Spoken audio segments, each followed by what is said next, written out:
Hi, this is Vicky from Spellbound Beads, and in today's video I'm going to show you how to make a great St. Petersburg chain bracelet. This is double St. Petersburg, which we've done in one of the videos that we've already shown you. So if you need to go back and refer to that, you'll find that on our YouTube channel. For this 8-inch bracelet, I've used 32 4mm facets. I've used some size 8 chalk teal seed beads, some size 10 matte gold, they're just along the edge. I've got some champagne coloured Nymo. I've got a size 10 needle. I'll also need my my scissors in a little while, and some beads to use as a keeper bead. So these are just a contrasting beads that you can tie into the end of the thread. So just a couple of, I've just got some black size 8s there to use. For this particular bracelet, I've decided to use a ball and socket fastener. I quite like them. I find them quite easy to do up without with sort of one-handed to put on and off. I find them quite easy. If you prefer to use a different sort of fastener, then you can. The way we're going to attach this is using a jump ring through a loop of seed beads, so you haven't got to worry about the fastener. You can use a lobster clasp. You could change it for a magnetic clasp. Just be careful with the one magnetic clasp on a bracelet. Or you could change the end and use a bead and loop fastener on the end. I'll discuss that when we get to the end of the bracelet. So what I'm going to do for the demo is I'm just going to make a short stretch of the bracelet because the technique is the same and it's just repeated. So we'll just move this up out of the way slightly, and I'm going to thread my needle with a comfortable length of thread. I tend to work with about 1.5 meters. Obviously you work with a length that's comfortable for you. If you prefer a shorter length, then you can do that, and you'll just have to join in a new thread. So thread my needle, there we go, and then just pick up a keeper bead, and we're just going to tie this from the end, about 6 inches or so from the end. Just need to leave a slightly longer tail because we're going to use the tail to make the loop to attach the fastener. So as before with St. Petersburg, we're going to start the first link by picking up 6 of the size 8 seed beads, and then we're going to go back through. In this case it's the middle 2.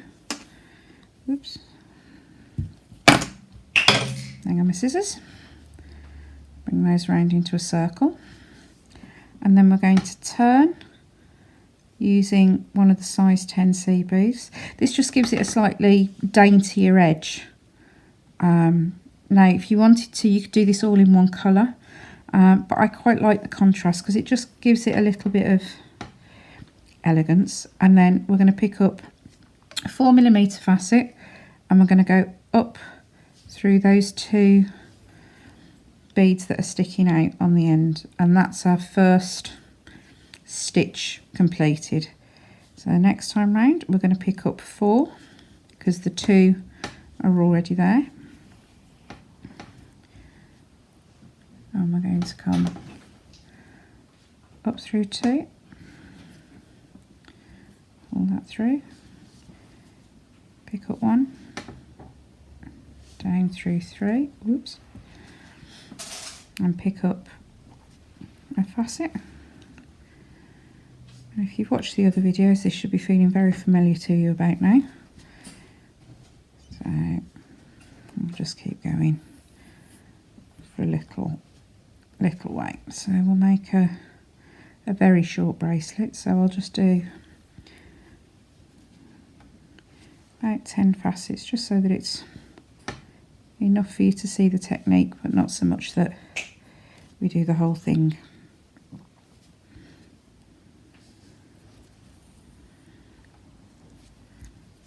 And again, pick up 4.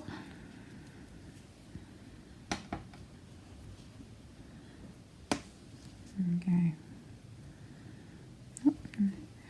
Now you can do some really pretty ombre effects with this technique. So you could do it so that you faded up and down along the colours this way, or up and down the length of the bracelet. So you can have lots of fun with the colour placement on this particular stitch. So the stitch itself is quite simple, so it lends itself really nicely to playing with colour and sizes as well. I mean, I've used a size 10 on the turn here. You could go smaller, put a 15 on the end and make it almost invisible against the size 8s. You can make a real feature of it. You could put a facet on the outside edge. You could put a drop bead on the outside edge. And the possibilities are pretty much endless, really. You could use anything that you've got in your stash. So, up through 2. Just make sure this is nice and snug. You don't want any gaps. So down through 3. You just pinch it with your fingers and just control where it's going.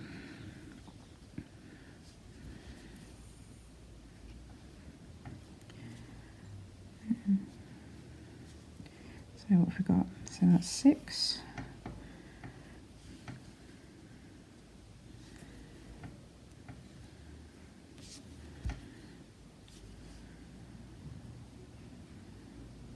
Oops.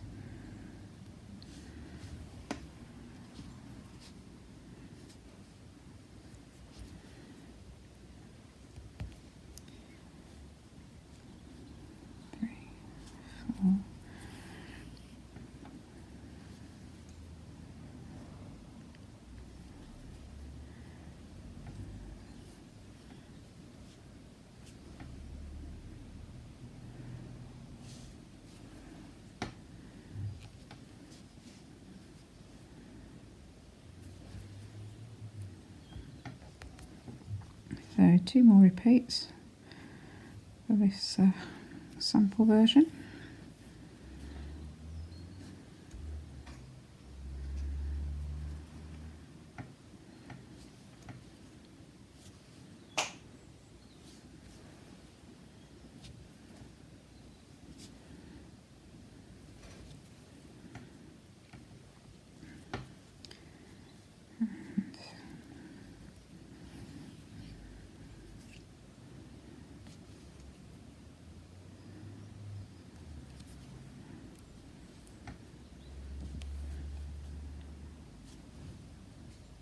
There we go.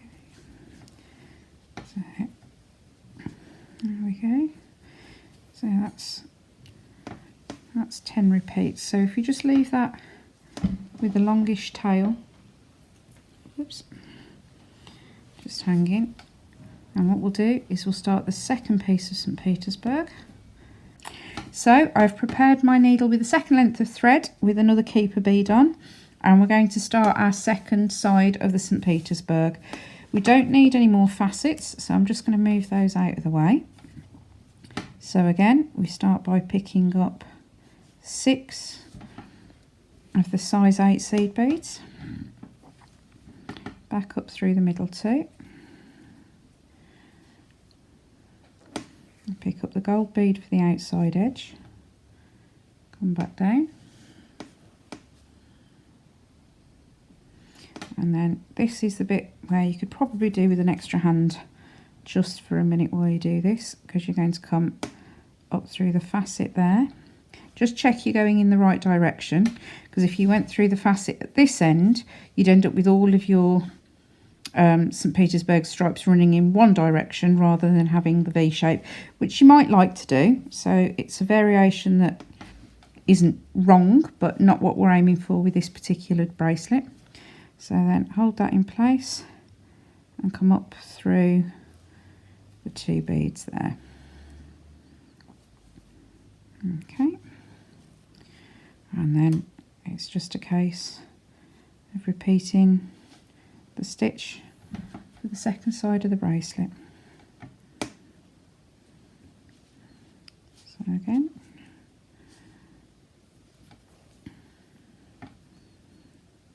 just Just got to take your time because you've got all the extra ends of thread to contend with as well, so just make sure you're not getting yourself in a tangle.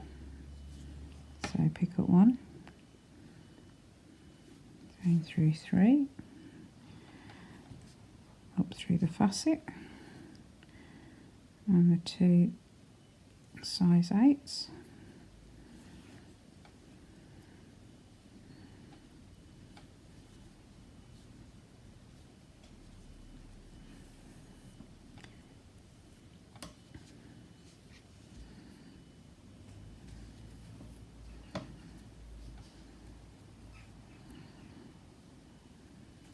Oops.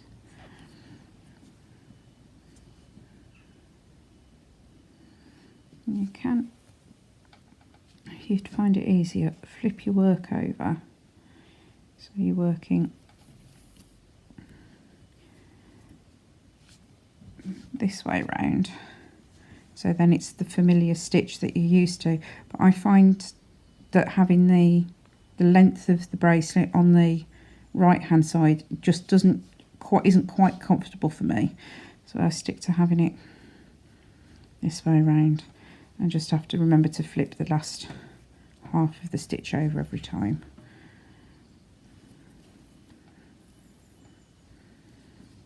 And take your time with it. Make sure your tension's nice and even.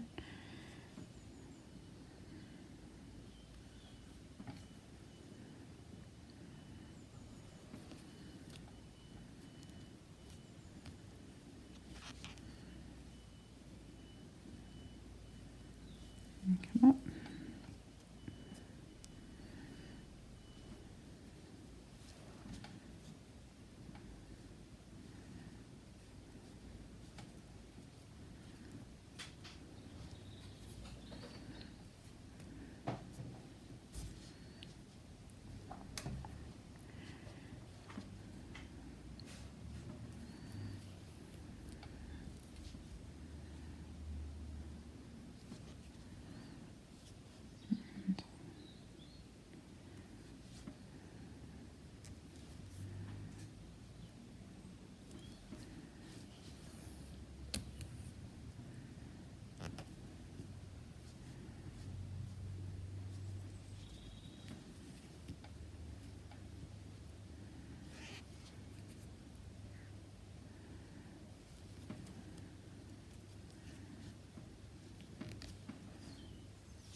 And almost there.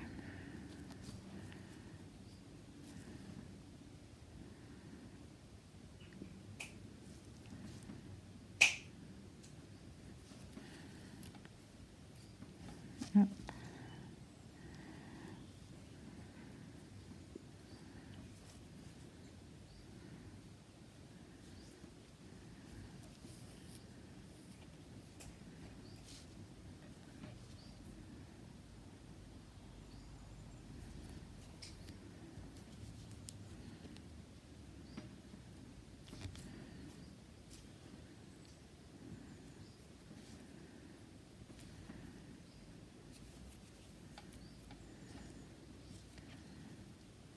There we go. And so the last, oops, just if it helps, the loose thread here, I'm just controlling it by pinching it between my fingers in the hand that's holding the work, just to make sure the tension, because once you get to the end and nothing's tied off, you might find that the tension just goes a little bit slack. So just try and keep it under control and not tied around your fingers like that.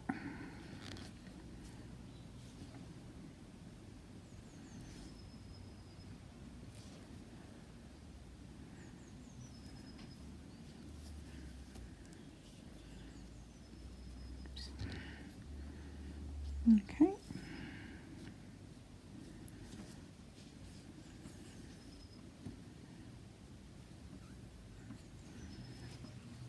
And last stitch.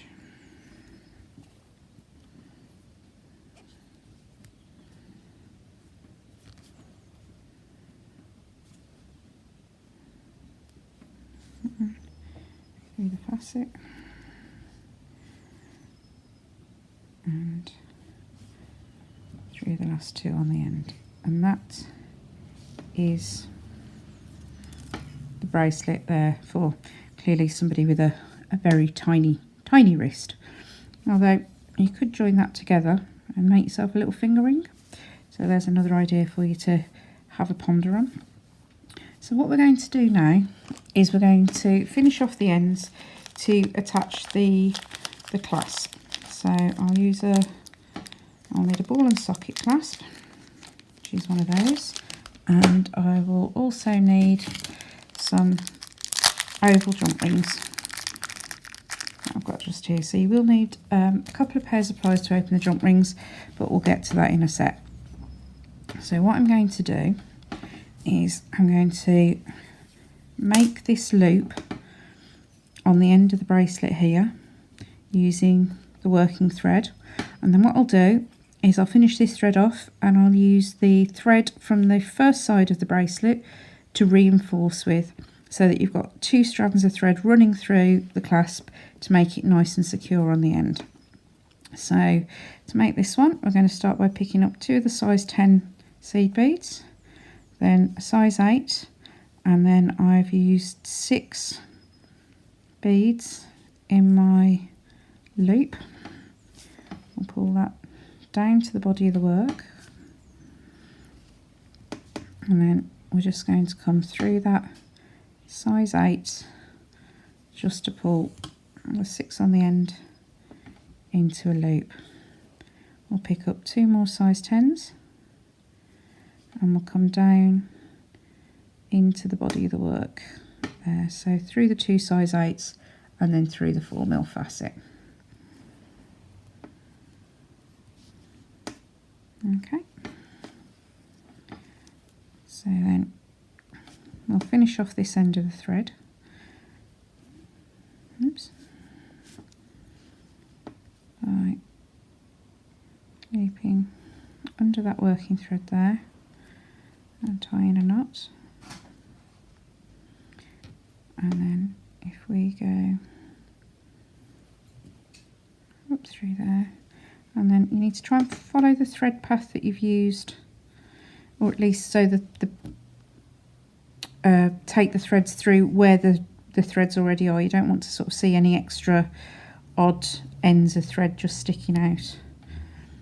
So through there, and we'll come down and through that facet,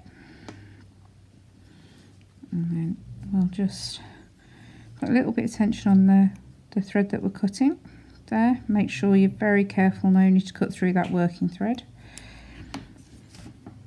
Okay, and we'll take the needle off that thread and put it back onto the other end of the thread that we've got.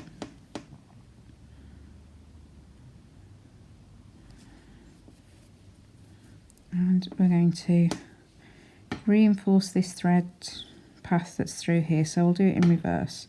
So we're coming up through 2 10s, an 8, around the 6 beads in the loop,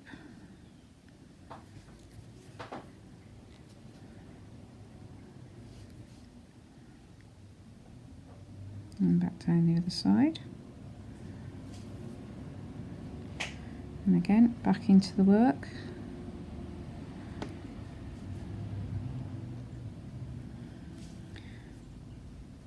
and then we'll finish this thread end off as well. So again, just work your way back through the beads. You want to make sure you've got at least 2 or 3 knots in the work just to stop it coming undone. If you change the direction that your thread's going in as well, that will help just to secure it slightly, just by making it harder for it to come undone. So there we go, one more knot. There. Come through and trim. So that's the loop on the first end of the bracelet, and then go back to the start of the bracelet and we'll take the keeper bead off,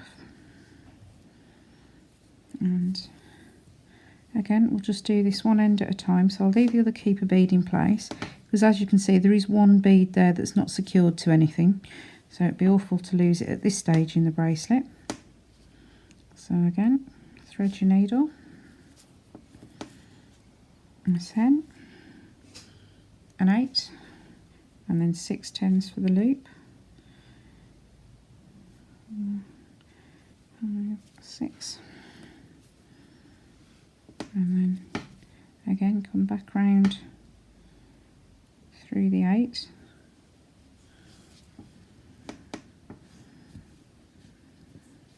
there, pick up another 10 and back down. Oh, just make sure we don't lose that bead. Back down through there. Okay, and again, you'll be bored of me saying this in a sec, finish off your thread ends.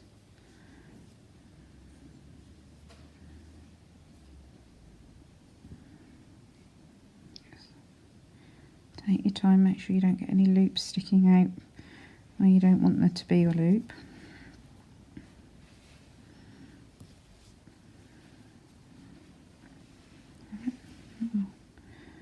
Go back round this way again.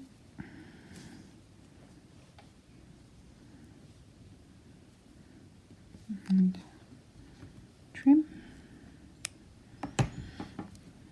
And then remember to take this keeper bead off this end before you thread your needle on. There's one black bead in the middle of all this would look quite out of place. Okay, so re-thread your needle.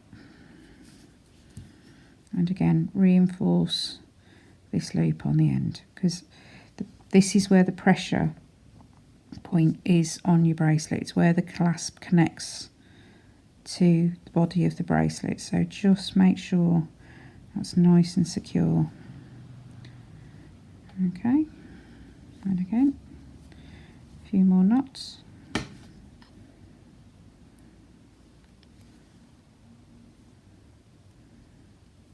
Through. Oops.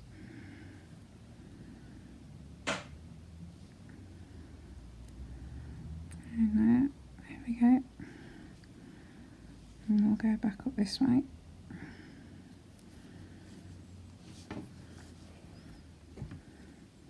And finish off that thread. So to attach the clasp, you need to use 2 pairs of jump rings to open the you need 2 pairs of pliers to open the jump ring. So we're using oval jump rings here, so the split for these is actually just on the side, just by my fingernail here. So if you hold with the 2 pairs and twist it open, hook through the beads, loop on the end of the beads, and the hook on the end of the clasp, and then again twist your jump ring closed. Make sure you twist, not pull, and then do the same on the other end of the bracelet. So twist, go through the ring on the end, through the ring on your clasp, and close it up. And there you have your finished bracelets. Let us know what you think. Get in touch. Any problems? Have a look on the website. Thank you.